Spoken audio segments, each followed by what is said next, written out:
Hello guys, today video என்ன பார்க்க போறோம்னா நம்ம ஜெல் எக்ஸ்டென்ஷன் எப்படி பண்ண போறோம்னு சொல்லிட்டு பார்க்க போறோம். ஸோ ஜெல் எக்ஸ்டென்ஷன் வந்து ஹேண்ட்ஸில் எப்படி நம்ம பண்ண போறோம்னு சொல்லிட்டு நம்ம பார்க்குறோம். ஸோ இதுக்கு வந்து நம்ம பேசிக் ப்ரெப்பிங் எப்படி பண்ணணும், ஸ்டார்டிங்லேருந்து பிகினிங் டு அட்வான்ஸ் லெவல்லேருந்து எப்படி பண்ண போகிறோம்னு நம்ம பார்க்க போகிறதுல. ஸோ நார்மலாக அவங்க நெயில்ஸில் பார்த்தீங்கன்னா மெஹந்தி அப்புறம் வந்து நார்மல் நேச்சுரல் நெயில் மாதிரி தான் இருக்குது அவங்க நெயில்ஸில். ஸோ இதை ப்ரெப் பண்ணி எப்படி அவங்களோட எக்ஸ்டென்ஷனாக கொண்டு வரது தான் நம்ம இப்போ பார்க்க போகிறோம். ஓகேங்களா? ஜஸ்ட் ஃபஸ்ட்டு வந்து புஷ்ஷர் எடுத்து நம்ம கியூட்டிக்கல் ஏரியாவை புஷ்பேக் பண்ணிக்கணும். ஸோ புஷ்ஷரும் எடுத்துக்கலாம். அண்ட் தென் வந்து நீங்கள் இந்த மாதிரி வந்து ஒரு ஆரஞ்ச் ஸ்டிக் மாதிரி இருக்கும். ஸோ இந்த மாதிரி நீங்கள் எடுத்துக்கலாம்.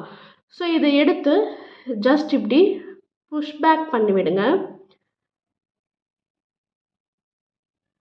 ஸோ இப்படி புஷ்பேக் பண்ணுறதுனால என்ன ஆகுன்னா கியூட்டிக்கல் ஏரியா மேலே போகும்போது ஸோ இங்கே இருக்கிற டெட் ஸ்கின்ஸ்லாம் வந்து உங்களுக்கு வெளியில் தெரிய ஆரம்பிக்கும்.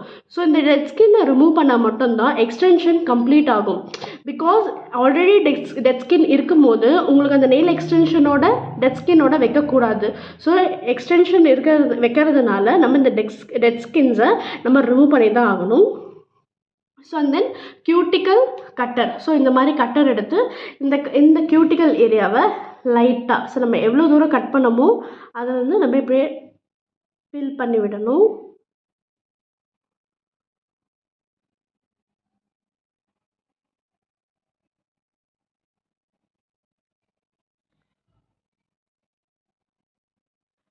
ஆக்சுவலாக பார்த்தீங்கன்னா இந்த மாதிரி வந்திருக்கணும் உங்களுக்கு. ஓகேவா?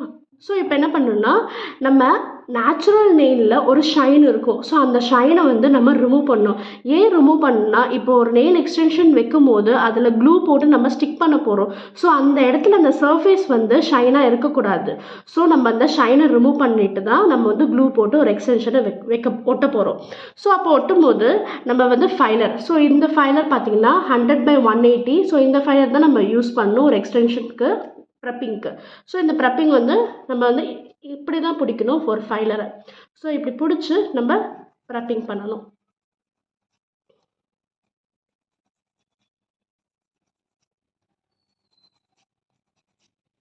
Prepping is the most mandatory thing of nail extension. So நம்ம வந்து ஒரு ப்ரெப்பிங் முடித்ததுக்கப்புறம் தான் எக்ஸ்டென்ஷனுக்கு நம்ம அடுத்த ஸ்டெப்பே நம்ம போக முடியும்.